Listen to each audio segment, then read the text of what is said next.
peut-être si on décale, si quelqu'un... Voilà. Moi, on va passer là. Tu pourrais pas aller là. Voilà. On va faire quoi?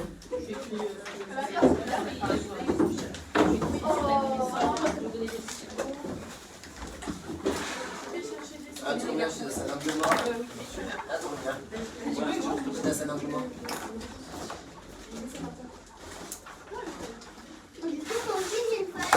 Attends, je sais ce que c'est. C'est le direct My Campus. Un gélo. Un gélo. Là, il faudra tourner parce que personne. Les copies doubles, elles sont devenues. Non, on va s'en faire. Il a pas encore été lancé. Un stylo, tu prends. Qui veut des stylos? Machin. Moi, Moi, je sais pas. maman, je peux en avoir un, s'il te plaît. Des stylos. Toi. Ok. Tu vas écrire ce qu'on dit, c'est ça? Je vais en chercher deux.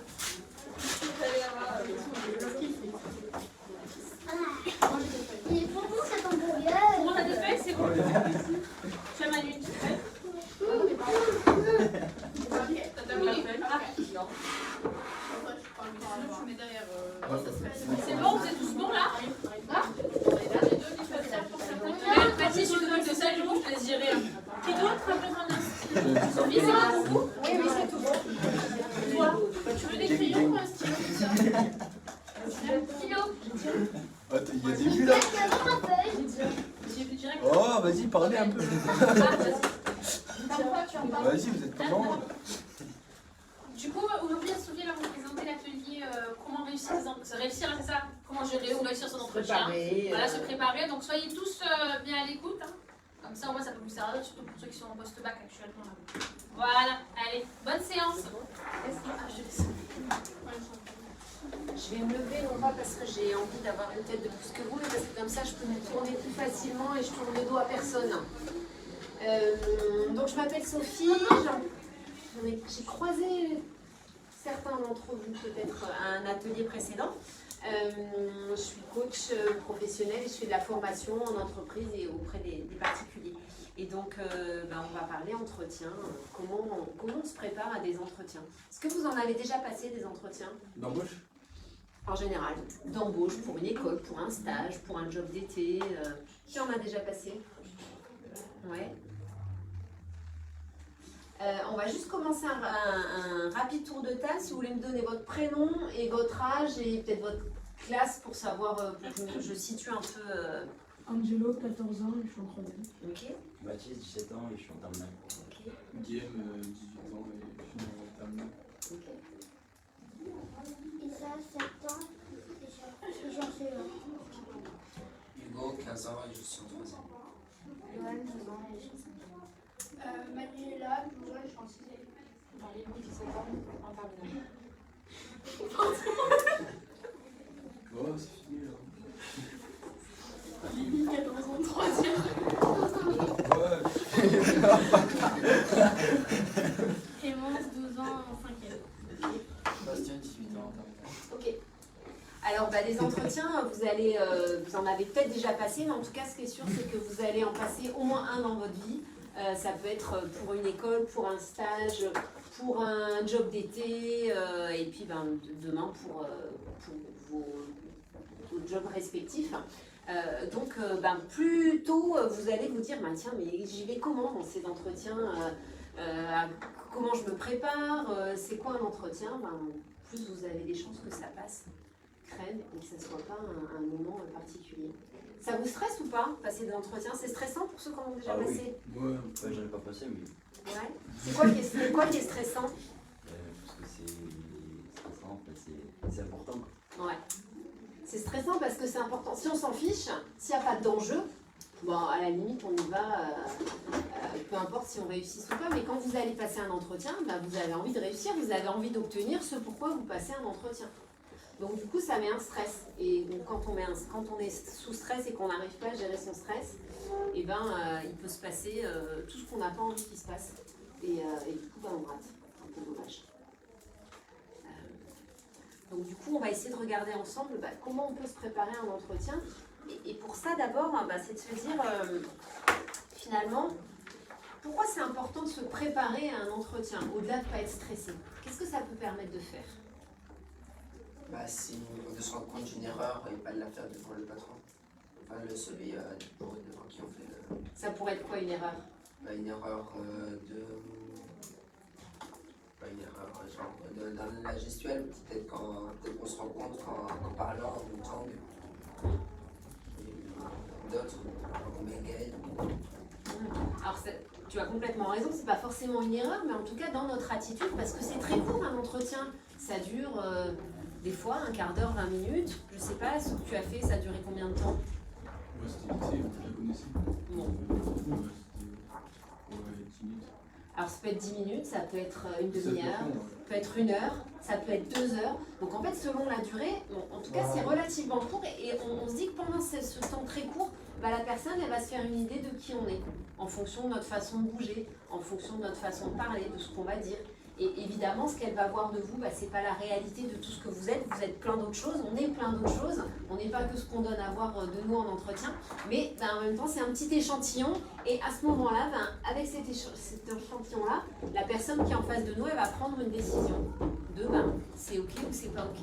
Donc là, quand je vous dis ça, on se dit je stresse encore plus parce qu'il va falloir que je sois hyper bon pendant un quart d'heure, 20 minutes, une demi-heure.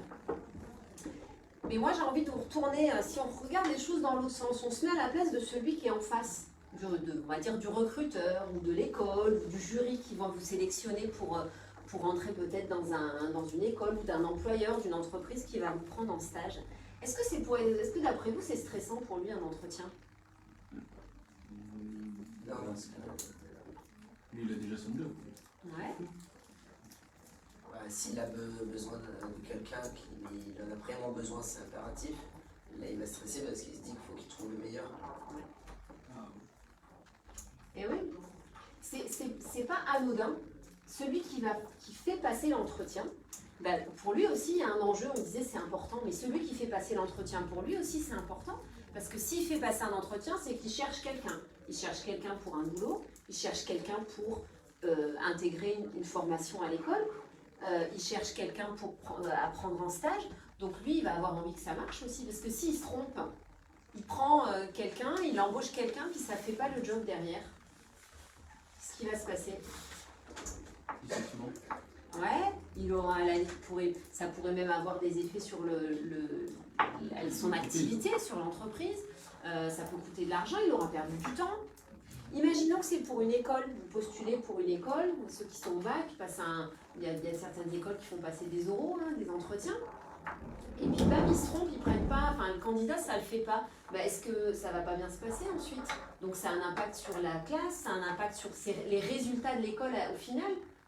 Donc en fait, il y a un enjeu des deux côtés. Et moi, je trouve que c'est intéressant de regarder ça, de se dire, finalement, oui, c'est stressant en tant que candidat, on est stressé parce qu'il faut qu'on fasse bonne impression. Mais celui qui est en face aussi, il est stressé, il y a un enjeu pour lui. Donc on se retrouve dans une situation où on a deux personnes stressées qui se rencontrent un court moment et qui doivent, pendant ce court moment, apprendre à faire connaissance. Donc, et comme on sait que la communication, c'est difficile dans la vie de se faire comprendre, hein, des fois, moi je vais vous raconter quelque chose, vous allez comprendre pas tout à fait la même chose que moi j'avais envie de vous dire, puis on va commencer à pas se comprendre, il peut se passer ça pendant l'entretien. Mais néanmoins, ça peut faire redescendre la pression en se disant, ok, moi je suis stressée, mais lui aussi il est stressé. On est tous les deux stressés, donc on va essayer de faire en sorte que ça se passe bien. Donc ça, c'est vraiment de se dire, tiens, avant un entretien, la première question à se poser, ça va être de se dire, mais qu'est-ce qu'il attend la personne en face, c'est quoi l'enjeu pour lui? Avant de penser à soi, de se dire, moi, qu'est-ce que je vais devoir faire pour cet entretien, c'est de se dire, pourquoi il me fait passer un entretien? Qu'est-ce qu'il va chercher à savoir de moi? Qu'est-ce qu'il va chercher à vérifier? Qu'est-ce qu'il va chercher à quoi il va chercher à se rassurer? Sur quoi il va chercher à se rassurer? Puisque finalement, la question que tous les deux, celui qui fait passer l'entretien et celui qui passe l'entretien, la question à laquelle tous les deux on doit répondre, c'est est-ce que ça va marcher entre nous? Est-ce que ça va marcher entre un candidat et une école? Est-ce que ça va marcher entre un candidat et une entreprise? Est-ce que ça va marcher... Donc tout ça fait qu'on va essayer, en discutant, en posant des questions, de se connaître pour essayer de vérifier que ça va pouvoir le faire. Donc en fait, l'enjeu, il est là. Ça vous parle quand je vous dis ça? Est-ce que vous aviez déjà regardé l'entretien de cette façon-là? La première question, c'est non, il n'est pas stressé, il n'a pas de jeu, effectivement. Et peut-être vous pourrez en discuter. Est-ce que vous avez dans vos entourages des gens qui font passer des entretiens, justement? Oui. Vous leur avez déjà demandé si c'était stressant, pas stressant? Non, moi je vous invite à le faire. En tout cas, moi j'en ai fait passer des entretiens. J'ai été en entreprise, j'ai été responsable de service, manager. J'ai fait passer des entretiens pour des stages, pour des boulots. Et bien à chaque fois, j'avais la peur de soit de me tromper, soit de passer à côté d'un super bon candidat et puis prendre une mauvaise décision. Et puis du coup, si le marché de l'emploi aussi est tendu, et c'est le cas, hein, il y a certains métiers qu'on n'arrive pas à recruter. Il y a beaucoup de chômage et en même temps, il y a aussi des métiers qu'on n'arrive pas à recruter. Et donc, on peut s'arracher, entre guillemets, aussi certains candidats. Et donc, on a envie de donner la meilleure image de notre entreprise, si on est une entreprise, ou de notre école, si on est une école, parce qu'on a envie d'avoir les meilleurs élèves dans notre école, ou en tout cas, quand je dis les meilleurs, les plus motivés, ceux qui vont vraiment le faire. Comment ça s'est passé pour ceux qui ont eu des entretiens? C'était une belle expérience, une mauvaise expérience? Ça va, hein. Ouais, ça va, pourquoi? Qu'est-ce qui s'est bien passé? Parce que j'étais accepté. Ouais. J'ai pas ça. Non. Mais pendant l'entretien? Qu'est-ce qui fait que, du coup, est-ce que tu as fait quelque chose de particulier pendant l'entretien qui... Je me suis décrit en bien pour me décrire en mal. Ouais. Sinon, Donc c'est bien passé parce que peut-être tu as pu dire des choses positives, tu as pu mettre en évidence ce qui était important pour toi, les qualités que tu avais. Alors si maintenant, du coup, on réfléchit, on se dit si on va aller pour aller dans un entretien, il va falloir qu'on puisse expliquer qui on est. Vous êtes d'accord avec ce que je vous dis quand je vous dis ça? Parce qu'en général, c'est la première question qu'on va vous poser. Est-ce que vous pouvez vous présenter en quelques mots? Souvent, ça commence comme ça, un petit peu. Et là, on peut se retrouver. Ce que je dis en quelques mots, c'est difficile de se décrire en quelques mots, parce qu'encore une fois, vous êtes plein de choses. Alors, vous avez deux approches. On peut, alors ça c'est moins vrai maintenant, mais enfin, il y a quelques années, en tout cas moi, il y a une vingtaine d'années, quand j'ai commencé à travailler, on avait tendance à nous dire, il faut bien préparer des réponses un peu standards, il faut essayer de trouver ce que la personne, de dire ce que la personne elle attend vraiment. Moi, je suis un petit peu pas 100% d'accord avec ça.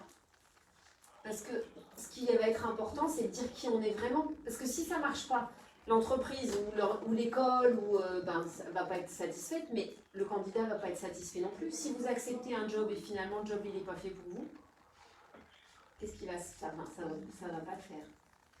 Donc c'est comment vous pouvez mettre en avant qui vous êtes vraiment, vos points forts, vos qualités, qui vous êtes, votre façon d'être, parce que c'est ce qui va vraiment permettre aussi de mesurer si ça peut coller avec les attentes de l'entreprise ou de l'école. Je vous propose une première petite question.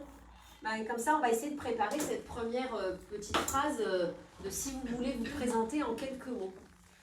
Qu'est-ce que vous auriez envie de dire si on vous disait la chose un petit peu spéciale? Moi, j'appelle ça la singularité, peut-être un mot que vous utilisez ici, mais ou vraiment une qualité spécifique, quelque chose qui vous définit, quelque chose que les gens disent de vous quand on dit lui ou elle, c'est quelqu'un de...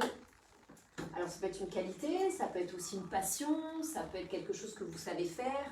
Donc ça serait quoi? Donc, je vous laisse 2 minutes pour réfléchir et puis ceux qui ont envie de partager.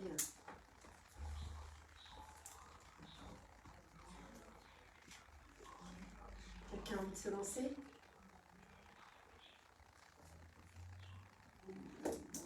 Une de vos qualités.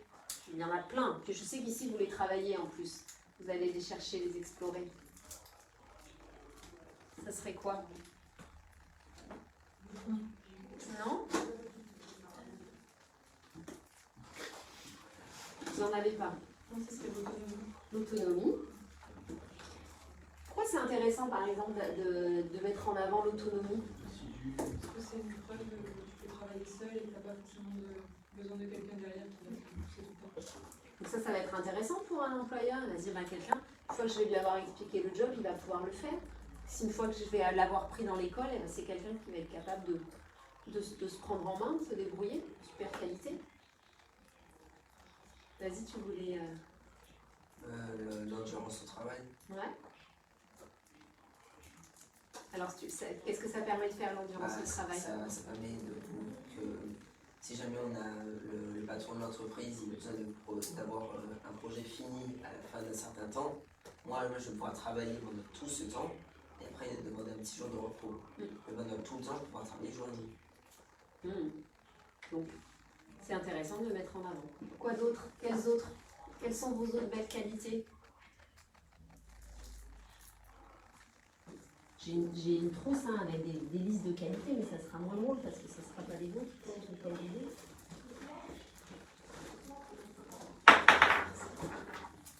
Assidu, compréhensif, rigueur. Qu'est-ce que ça permet de faire, l'assiduité? Allez piocher là-dedans si vous en trouvez des qui vous parlent.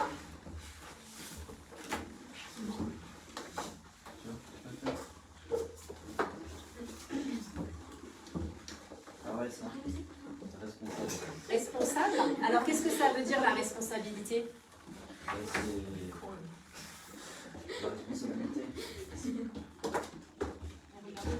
C'est par exemple pour un métier dans l'animation par exemple.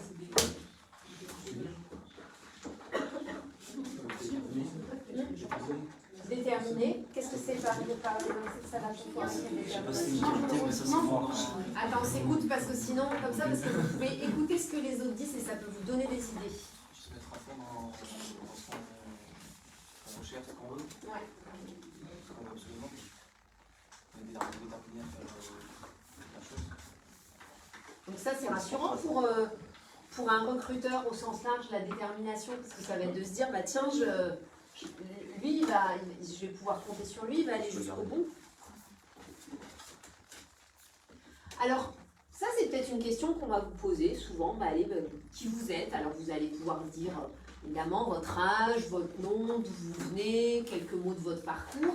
Et puis souvent la question qui arrive derrière, c'est quoi vos atouts ou vos qualités pour faire soit répondre aux critères de l'école ou à ce job. Et là, du coup, vous en avez des qualités, ou en tout cas, si vous ne les avez pas partagées ici, je suis sûre que vous les avez dans votre tête. Est-ce qu'ils vont vous croire? Non. Pas forcément. Ça dépend de la façon dont tu dis. Si tu Ouais. as la confiance, tu dis. Donc ça va dépendre exactement de la façon dont on le dit, et ça va dépendre aussi d'exemples. Donc ça va avoir d'autant plus de poids, de force, ce que vous allez annoncer, si vous êtes capable de donner des exemples pour illustrer ça. Et pas forcément des choses compliquées ou des choses qui ont exactement à voir avec si par exemple vous allez dans une entreprise, vous n'avez peut-être jamais été dans une entreprise, donc vous n'allez pas pouvoir avoir un exemple de cette qualité-là dans l'entreprise. Mais vous avez probablement utilisé cette qualité, ce talent-là, dans un autre contexte. On parlait de responsabilité, peut-être que vous n'avez jamais encadré des jeunes, mais par contre vous avez peut-être accompagné des groupes quelque part, vous avez peut-être ici fait du mentorat, enfin voilà, il y a plein d'exemples, mais ce qui va être important, c'est quand vous allez annoncer quelque chose, parler de quelque chose, d'une qualité, d'un talent à un recruteur, ça va être de pouvoir donner un exemple qui vous ressemble, un exemple qui vous plaît, quelque chose qui vous tient à cœur, parce que quand vous allez parler concrètement de quelque chose et d'un événement positif, puisque ça s'est passé, vous avez forcément, si c'était un moment où votre talent s'est exprimé, ça va vous avoir fait du bien, vous allez avoir des étoiles dans les yeux et la personne, elle va voir que c'est vraiment vrai. Et vous allez pouvoir être beaucoup plus convaincant avec un exemple. Donc ce qui est intéressant quand on prépare un entretien, c'est de se dire, j'ai cette qualité-là, est-ce que je peux trouver un ou deux exemples concrets qui permettent d'expliquer, parce que peut-être que l'autonomie chez quelqu'un, c'est pas la même façon que l'autonomie chez quelqu'un d'autre. Donc ce qui va être important, c'est d'arriver à expliquer ce que ça veut dire pour vous et de le démontrer concrètement. Ça peut être aussi des retours. Vous pouvez, si vous n'avez pas d'exemple comme ça peut être aussi des choses qu'on vous a dit de votre dernier, par exemple, de votre dernier stage, ou c'est quelque chose que souvent on me dit mes professeurs ou mes amis, dans telle et telle circonstance, ils ont mis en évidence telle et telle qualité. Donc plus vous allez étayer avec des choses concrètes, plus ça va avoir de la force, du poids, ça va être vraiment, on va dire, incarné, ça va être réel. Donc ça va être vraiment la première chose à se poser, c'est de se dire quelles sont toutes les qualités, les singularités que j'ai moi, et ensuite se dire, est-ce que ça peut répondre aux attentes de la personne qui recrute? Parce qu'on peut on peut imaginer avoir plein de qualités, mais peut-être qu'elles vont pas toutes être utiles. Ça ne veut pas dire qu'il ne faut pas en parler. Et ce qui va être intéressant, c'est de se dire, la personne, elle attend quelque chose. Moi, j'ai ça dans mon sac à dos de qualité et de talent. Est-ce que ça peut coller? C'est vrai pour les qualités, mais c'est vrai pour les compétences. Est-ce que qualité et compétence, vous voyez la différence? C'est quoi pour vous la différence?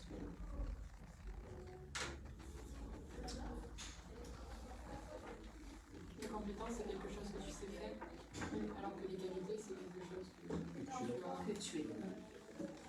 Et donc, la personne qui recrute, elle va souvent regarder les deux choses. Quelles sont les qualités de la personne, ses qualités humaines, son savoir-être, sa personnalité, parce que quand on rentre dans une entreprise, quand on rentre dans une école, on est dans un groupe, on est dans une organisation qui a ses codes, sa culture, son ambiance. Donc il y a aussi quelque chose de l'ordre de l'adéquation. Est-ce que ça va matcher entre la personne qui intègre ce groupe et qui elle est?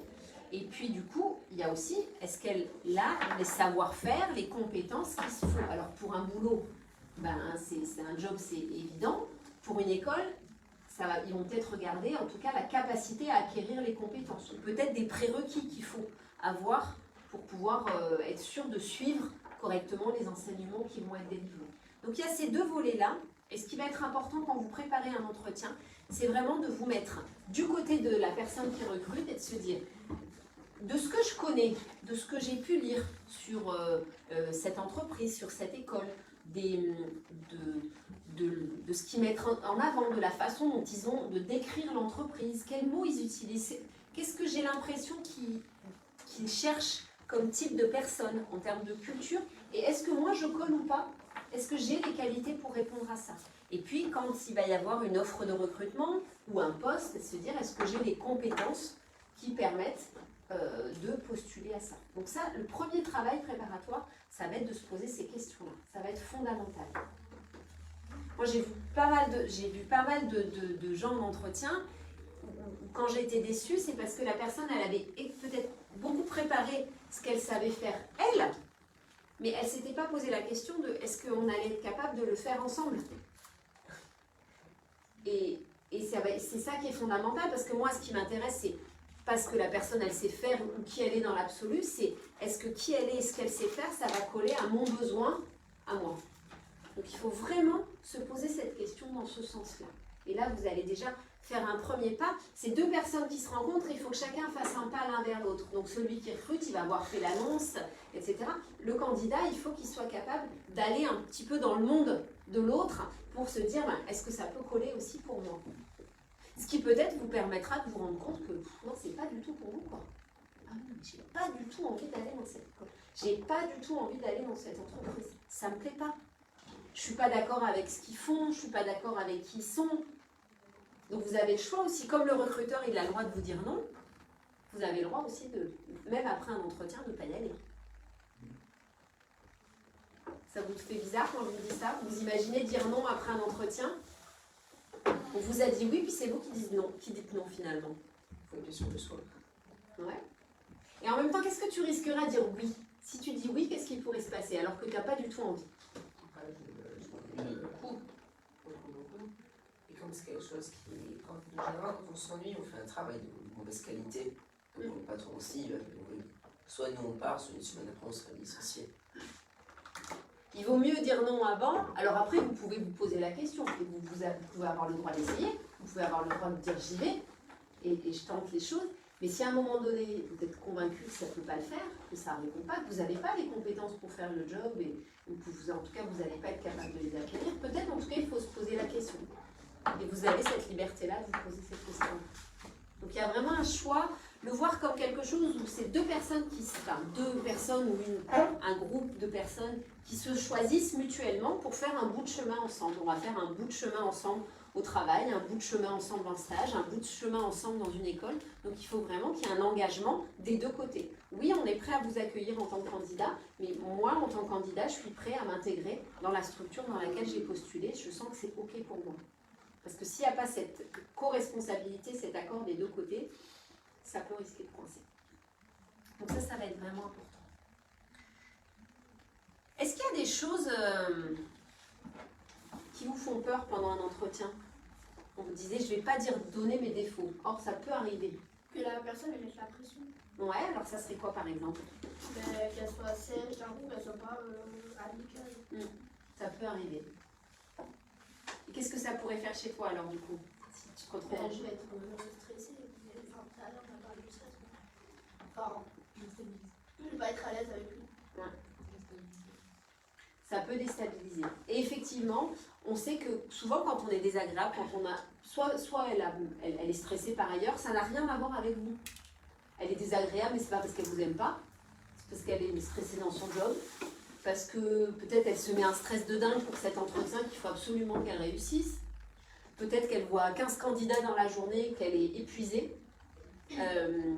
En tout cas, ce qui va être important, c'est d'essayer, je dis c'est pas facile, mais de se dire, elle n'a rien contre moi.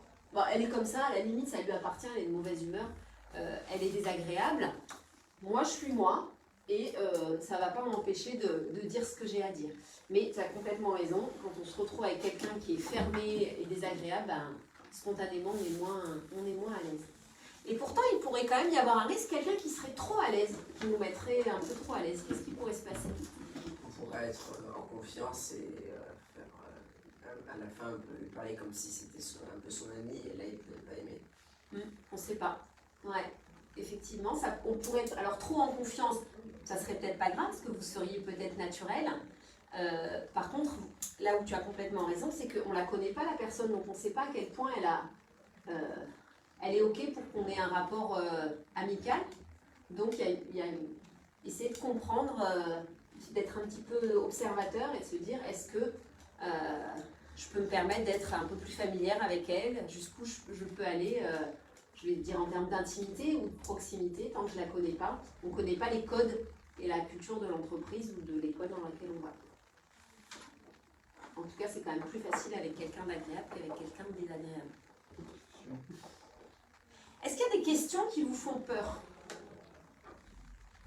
Quelle serait la question en entretien que vous pourriez redouter? C'est quoi tes défauts? Ouais. Vous partagez que c'est pas évident.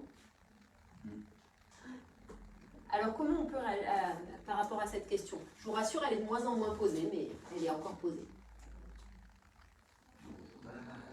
J'en ai pas.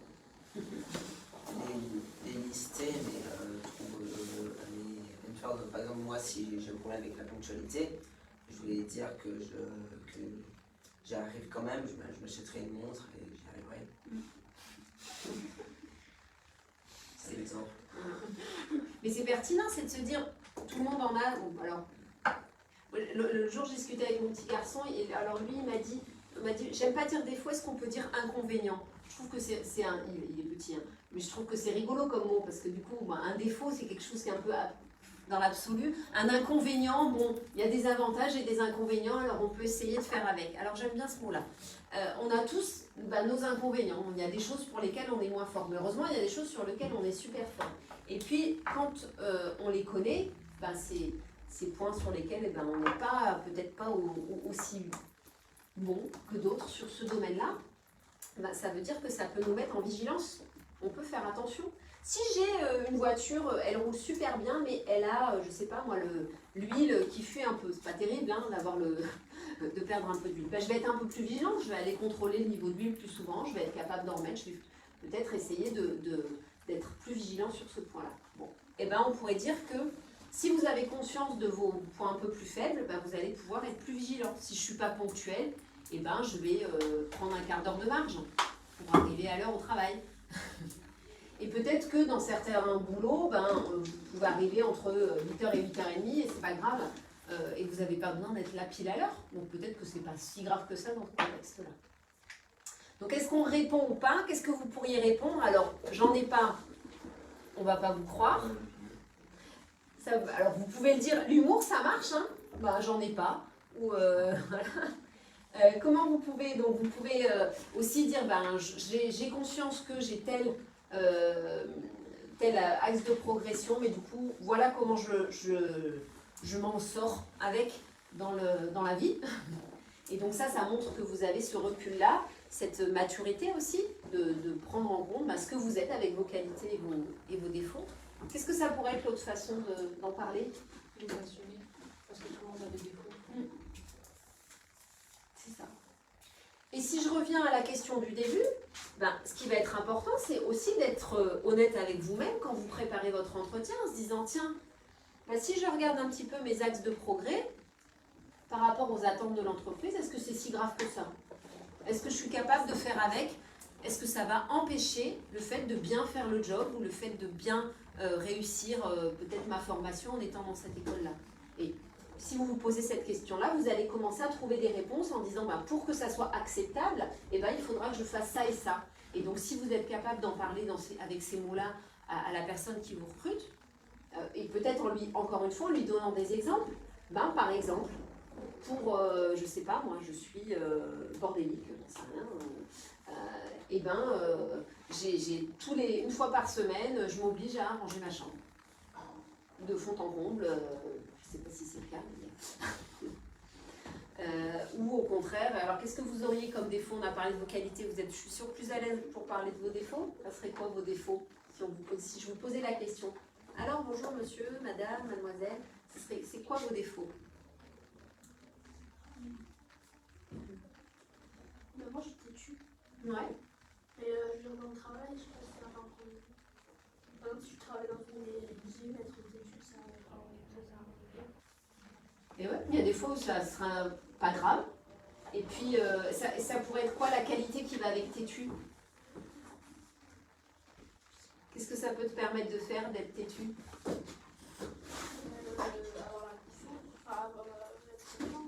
Tenir bon jusqu'au bout. Ça peut être intéressant aussi, pourquoi pas?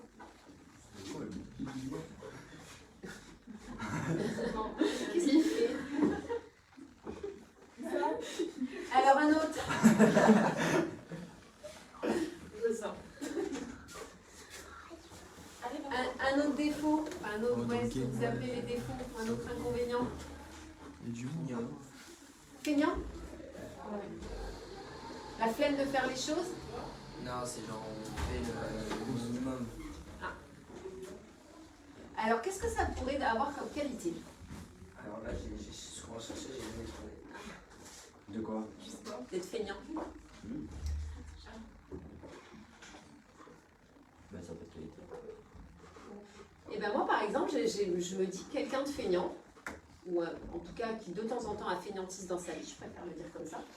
Qu'est-ce qu'il va... il va essayer de chercher la façon la plus simple de faire les choses. Parce qu'il ne va pas chercher à se compliquer la vie.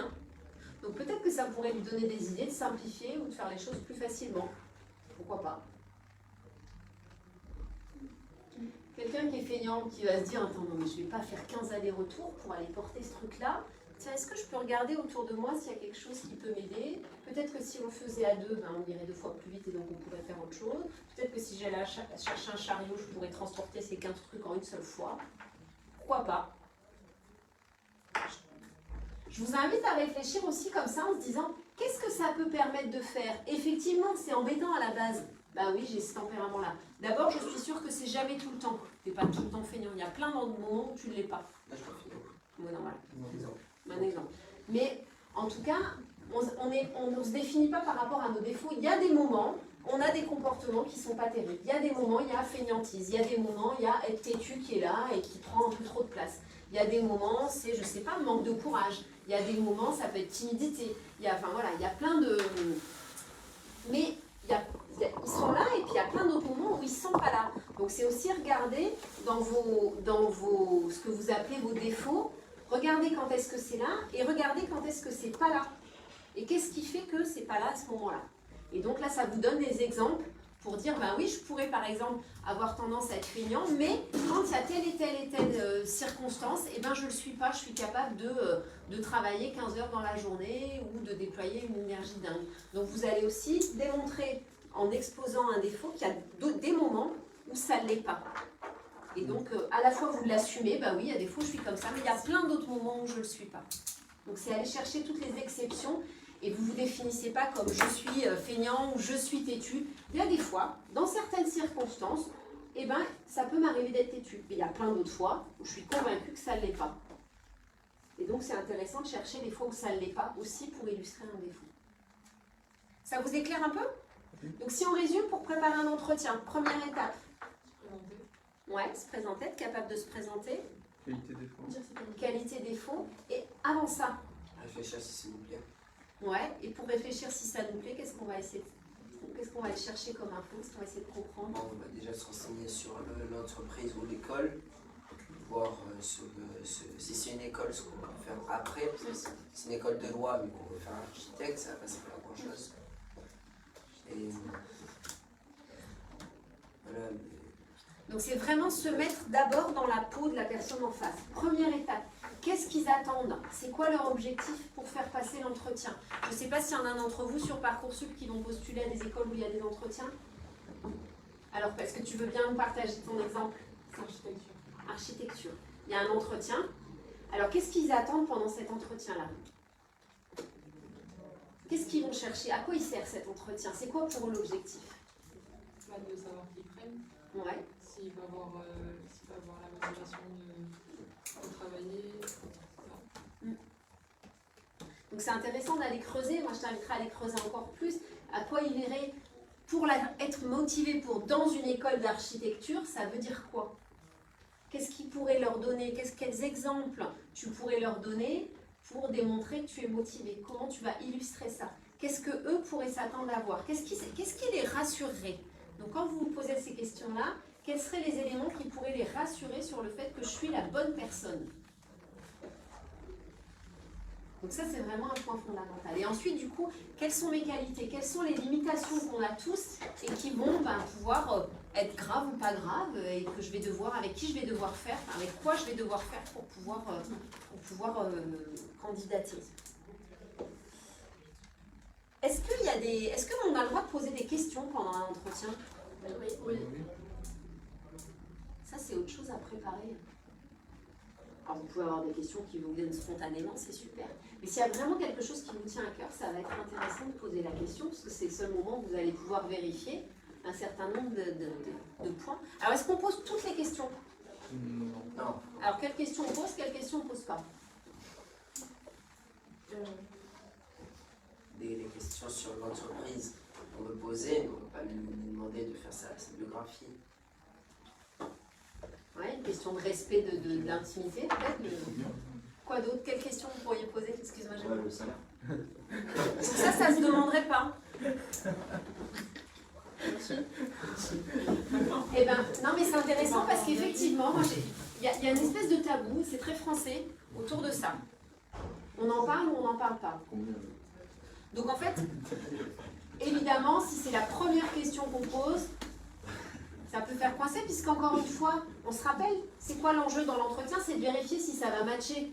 Donc c'est déjà l'adéquation entre le recruteur et le recruté qui va être intéressant. Donc si vous mettez le salaire en premier, ça veut dire que c'est pas ça votre préoccupation, c'est pas de voir si ça va coller entre vous, c'est de voir la question du salaire. Néanmoins, à un moment donné, il va falloir la poser cette question-là. Parce que c'est important, ça fait partie des éléments. Soit c'est affiché en tant que tel.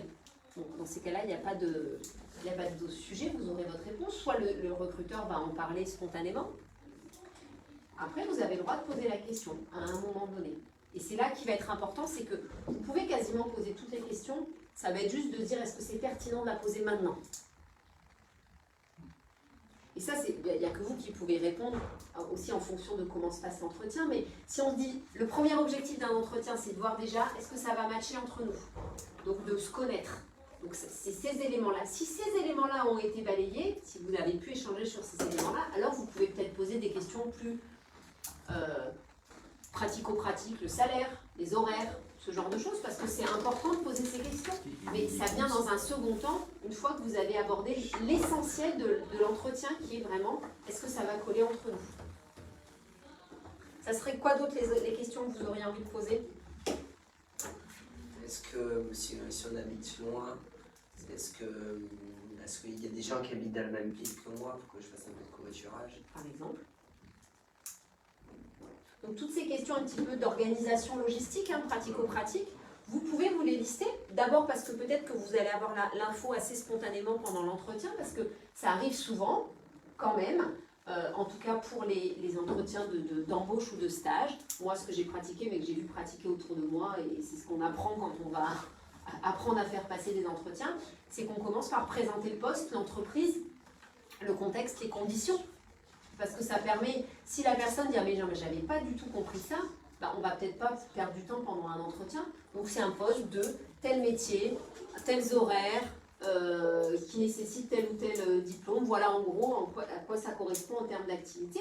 Est-ce que c'est bien ce que vous avez compris? Oui, c'est bien ce que j'ai compris. Ben non, je n'avais pas tout à fait compris ça, mais voilà, merci de l'éclairage. Donc ça permet déjà de poser les choses. Très souvent, ça va commencer par là. Si ce n'était pas le cas, si la personne en face ne vous présente pas le poste, ben là, vous avez le droit de poser la question. Il va vous demander de vous présenter, mais vous pouvez aussi lui dire, est-ce que vous pouvez m'expliquer en quoi consiste la mission, le stage, parce que ça va être important que vous compreniez qu'est-ce qu'on va attendre de vous. Donc ça, c'est aussi des questions. Si la personne, elle ne vous le dit pas spontanément, vous pouvez lui demander qu'elle vous explique ce qu'elle attend de la personne qu'elle recrute. Vous avez le droit aussi, ce qui peut se passer, je vous donne un peu tous les scénarios, il peut y avoir des recruteurs très peu bavards qui posent très peu de questions, pas du tout comme moi, et qui donc du coup vont vous dire bah, allez-y, présentez-vous, et qui ne posent pas de questions.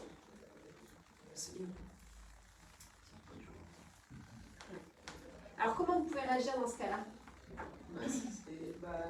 Vous avez des questions? Ouais. Qu'est-ce que vous auriez envie de savoir? Renvoyez la balle à la personne. Présentez-vous, vous pouvez vous présenter, puis lui dire ben, qu'est-ce que vous avez envie que je vous raconte. Je peux vous parler de mon parcours, je peux vous parler peut-être de mes activités extra-professionnelles. Enfin, et du coup, la personne, le recruteur en face, ben, va aller préciser ce qu'il a derrière la tête. Et donc là, non seulement ça vous permet de... On a toujours des attentes cachées, donc lui-même en disant ça, soi-disant il n'a pas d'attente particulière, il en a forcément des attentes. Donc en lui renvoyant la balle, en lui posant la question, vous allez pouvoir... de façon un peu plus, avec un peu plus de certitude, répondre à ses attentes à lui et à ses questions à lui. Donc on résume, pour préparer un entretien, je me renseigne sur l'école, sur la boîte, qu'est-ce qu'ils attendent, je me mets dans les chaussures, dans la peau du recruteur, qu'est-ce qui pourrait être intéressant pour lui, qu'est-ce qui va le rassurer, qu'est-ce qu'il va chercher comme information qui pourront le rassurer. Se rappeler que l'enjeu, c'est de se dire que est-ce que ça va coller entre nous. Par rapport à tout ça, qu'est-ce que je sais faire, comment je suis, avec mes qualités et mes limitations, et est-ce que ça va coller, est-ce que d'après ce que je sais ça va coller, je ne sais pas, bah, tiens, quelles sont les questions auxquelles l'entretien doit permettre de répondre. Parmi ces questions, il y en a, vous allez répondre tout seul en fonction de comment ça va se passer, et il y a d'autres questions, vous allez avoir besoin de les poser en entretien. Donc préparez ces questions-là, et peut-être se dire, bah, à un moment donné, je les poserai si telle et telle condition. Et donc une fois que vous avez ça, vous commencez déjà à avoir pas mal de choses sous le coude. Donc un entretien, c'est quasiment autant de temps de préparation que de temps d'entretien. Vous avez 1 heure d'entretien à passer, c'est au moins 1 heure de préparation. Qu'est-ce qui peut faire que ça se passe bien ou que ça se passe moins bien après le jour de l'entretien? On a parlé du stress, la personne est désagréable, qu'est-ce qui pourrait se passer d'autre? Une interruption dans le passage secondaire, on a une téléphone de la poche et il sonne. Mais là, c'est plutôt... Ouais. Bon. Alors si ça arrive, on fait quoi? On l'éteint. On s'excuse et on l'éteint, excusez-moi, j'ai oublié d'éteindre mon téléphone. Encore mieux, on essaie de se dire, on se fait une petite checklist en amont de à quoi je dois penser avant l'entretien. Éteindre mon téléphone. Ça peut être pas mal de se le rappeler juste avant, parce qu'effectivement ça peut être dérangeant. Qu'est-ce qui pourrait se passer d'autre?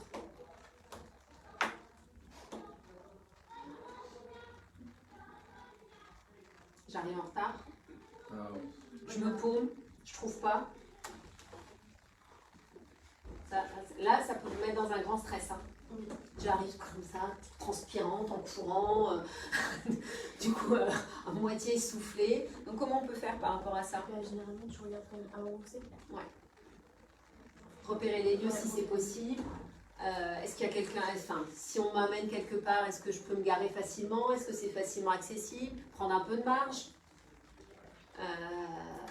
Regardez en fonction de l'horaire, si vous avez un entretien à 18h à Avignon, c'est pas la même chose qu'à 14h, donc se dire tiens, il va y avoir des embouteillages, pas des embouteillages.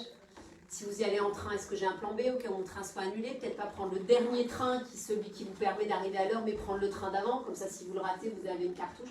C'est des petits détails, mais qui vont faire que, déjà que c'est stressant, plus on va mettre des sécurités en termes d'organisation, ben, plus vous allez y aller tranquille. Qu'est-ce qui va être important aussi de préparer avant cet entretien? Enfin, pour que ça se passe bien. C'est vestimentaire, on parlait de jogging basket. Ouais. Bah, si vous êtes postulé pour un job de coach sportif, c'est bien d'aller en jean basket, en jogging basket. Pourquoi? Prof de sport. Ah oui. Donc la tenue. Alors quelle tenue pour un entretien? Joli. Obligé? Non, on peut mettre un boulot. Là, même question. C'est quoi là? Je postule à quoi? Ça va être quoi c'est quoi les codes, les codes vestimentaires entre guillemets de l'organisation dans laquelle je vais postuler, je vais candidater, et donc avoir une tenue qui soit adaptée à ça. En même temps, si vous mettez jamais de costard cravate, est-ce que vous allez vous habiller en costume cravate? Qu'est-ce qui risque de se passer? Non, parce qu'on va c'est faire pas mal la à même. l'aise. On va être comme ça, tout endossé. Donc c'est essayer de trouver une... Alors on est toujours dans, est-ce que ça peut coller entre nous? On est exactement sur la même chose. Tiens, qu'est-ce qui pourrait attendre? Qu'est-ce qui va vraiment les choquer? Si j'arrive complètement débraillée pour un poste, je sais pas moi, de vendeur, je dis n'importe quoi, sur lequel il faut avoir une certaine tenue, bah, ça va pas le faire. Donc c'est en fonction du poste, se dire tiens, qu'est-ce qui pourrait attendre en termes de tenue vestimentaire, et trouver celle à laquelle vous allez être à l'aise, et trouver le bon compromis entre les deux. Parce que si vous n'êtes pas vous-même, ça va se voir. Vous allez être complètement... Donc il y a ça. Qu'est-ce qui peut être aussi intéressant, important? CV. Ouais, avoir un CV, avoir peut-être un document, je ne sais pas si vous avez rédigé une lettre, un dossier, si vous faites archi, il vous demande peut-être des réalisations, donc une pochette avec des documents qui pourraient être importants pendant l'entretien. Ou si vous avez fait un projet peut-être extrascolaire, ou qui pourrait, à un moment donné, quand vous allez réfléchir à vos exemples, pour illustrer des compétences ou des savoir-faire, ou, bah, vous avez peut-être quelque chose qui peut illustrer ça, entre guillemets, qui est la preuve de ça, bah, prenez-le. Ah bah tiens, j'en sais rien, vous postulez dans une école d'art, évidemment vous allez venir avec peut-être quelques dessins dont vous êtes fiers, mais si vous avez participé à un stage de quelque chose, un stage de survie, et que vous voulez mettre en avant votre capacité de résistance, vous pouvez prendre la plaquette du stage en disant bah, j'ai fait ce stage-là, regardez, ça peut être intéressant d'avoir des documents qui vont venir vous aider à poser votre argumentaire. Ouais. Et en tout cas un CV, ouais. Un bilan d'orientation qui Ah, correspond aux attentes du coup. Ça, toutes ces choses-là que vous faites en amont, c'est des éléments très précieux à avoir avec vous. Peut-être que vous n'allez pas vous en servir, mais ça ne coûte rien de les avoir. Qu'est-ce qui va être important aussi pendant l'entretien? D'avoir un langage poli. Ouais. Pas dire oh salut. Ouais, effectivement, la façon dont on parle, bon, bah, les règles de politesse, bonjour, etc. Enfin, ça c'est la base. Moi, il y a quelque chose auquel je suis sensible, c'est d'avoir de quoi prendre des notes. Ça peut sembler assez trivial, mais alors, moi, c'est ce que ça dit de ce qui est important pour moi, mais néanmoins, arriver sans rien pour noter, ça peut être assez déstabilisant pour un recruteur. Non, mais je vais lui dire des choses, donc ayez une pochette, un bloc, un cahier, un crayon, parce qu'il va peut-être vous dire des choses importantes et parce que vous allez pouvoir noter. Ça peut avoir un autre avantage, c'est que pendant que la personne, elle va peut-être vous expliquer le poste ou quoi, vous allez pouvoir écrire des choses, et puis vous allez peut-être des questions qui vont vous venir, et puis vous n'allez pas l'interrompre, et vous allez pouvoir lui poser les questions après. L'autre avantage d'avoir un support écrit, c'est que vous pouvez avoir quelques éléments, noter des choses qui sont importantes à dire, Et peut-être dans le stress de l'entretien, vous allez oublier de les dire. Donc vous pouvez avoir vos petites notes en support pour pouvoir vous appuyer dessus si jamais on vous pose la question. Et que du coup, si on vous pose la question des défauts, vous ne soyez pas... non, vous avez peut-être vos notes avec les 2-3 choses que vous avez déjà préparées en amont. Après, je vous donne d'autres conseils un peu en vrac. Ça peut être sympa, pensez à pas vous coucher trop tard la veille si jamais il y a un enjeu et que vous êtes sensible au manque de sommeil. Peut-être que c'est pas important, mais voilà. Si vous êtes sujet aux hypoglycémies, etc., mangez avant et ne pas y aller à jeun parce que c'est compliqué d'être un peu dans les choux au moment d'un entretien. Avoir une bouteille d'eau dans votre sac, parce que quand on est stressé, on a chaud, on a soif. Si vous faites un long trajet en train, en bus, peut-être avoir un t-shirt, voyager avec une tenue qui n'est pas celle avec laquelle vous allez faire l'entretien, parce que sinon vous allez arriver tout froissé, ou si vous devez marcher pour un entretien, mettez peut-être pas des chaussures à talons pour les filles ou des chaussures qui font mal aux pieds, parce que vous allez arriver, vous aurez des ampoules plein les pieds. Je vous parle de situations, mais qui sont, c'est des trucs débiles, mais qui peuvent vraiment vous mettre mal, hein. Voilà, pensez à ces petites choses qui fait comment je vais faire pour arriver en forme et à l'entretien.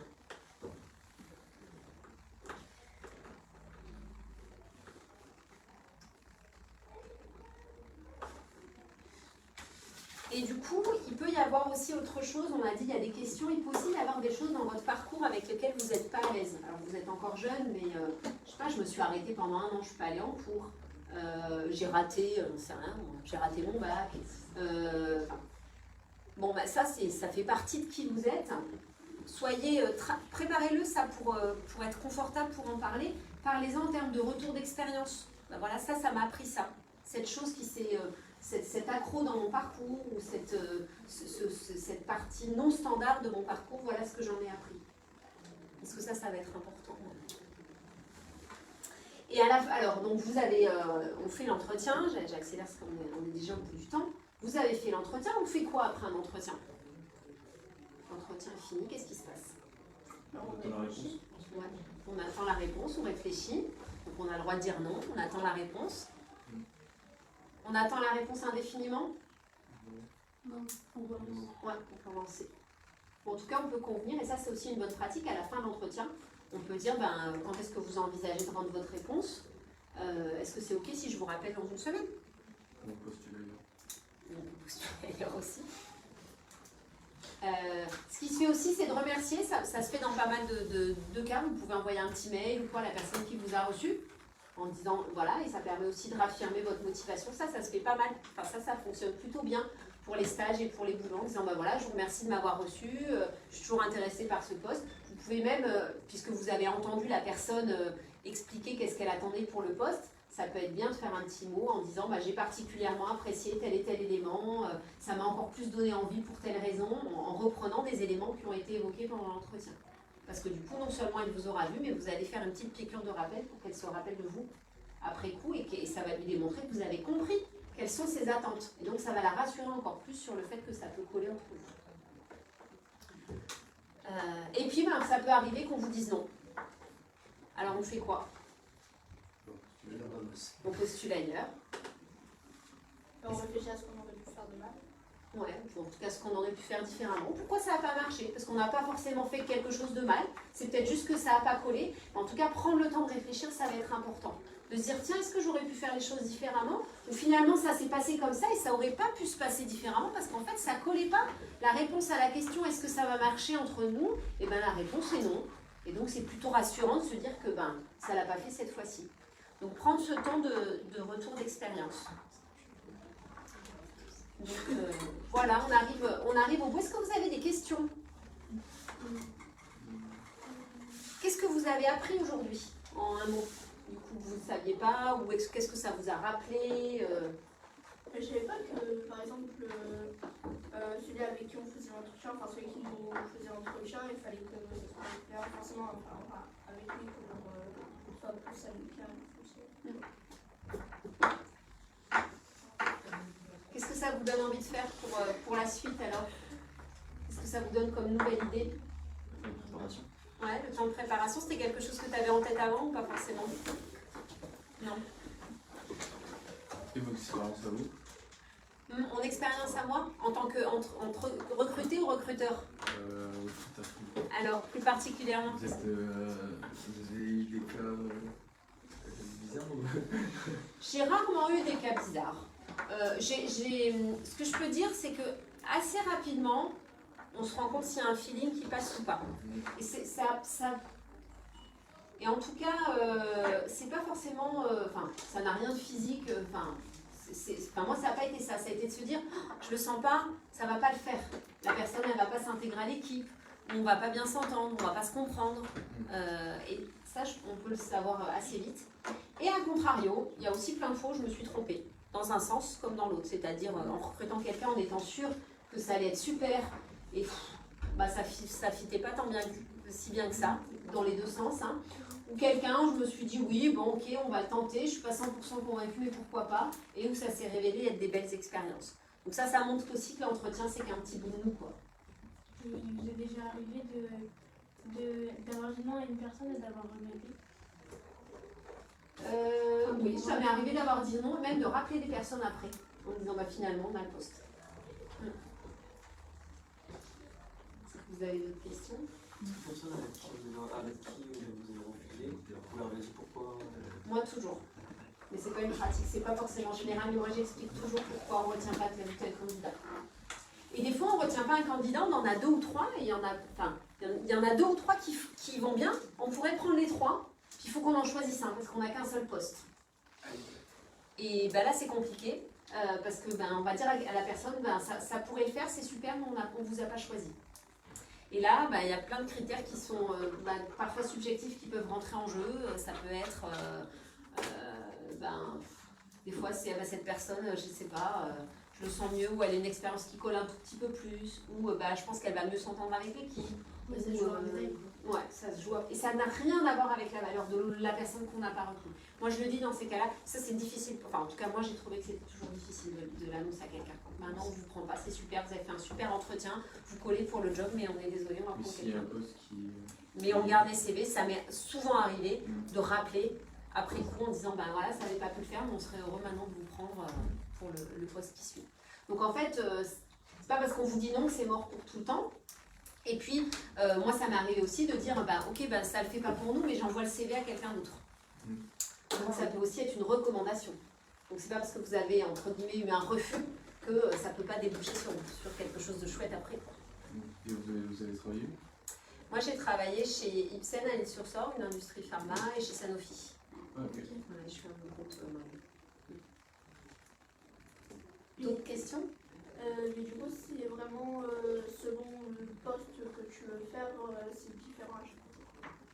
Enfin, je veux dire, si tu veux être esthéticien, par exemple, Marie va être architecte. Et moi, esthéticienne, on va se préparer autrement. Exactement. Vous allez vous poser les mêmes questions, mais pas du tout dans le même contexte.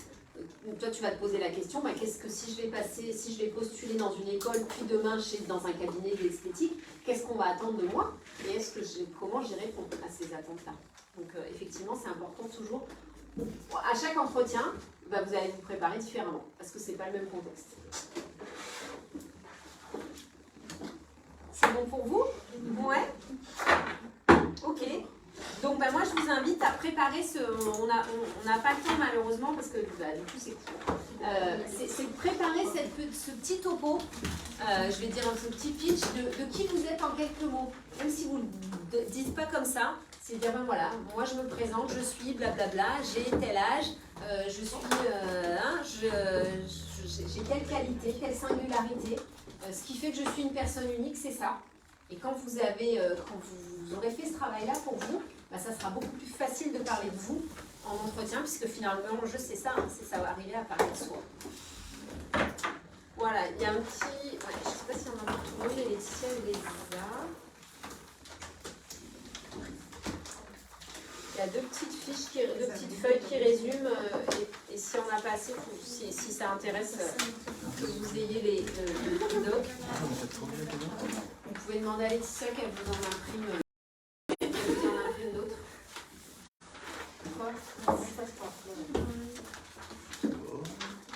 Merci beaucoup.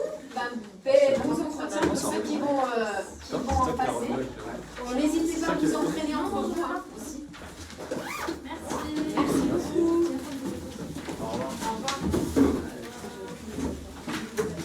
Tu veux bien passer s'il te plaît la carte?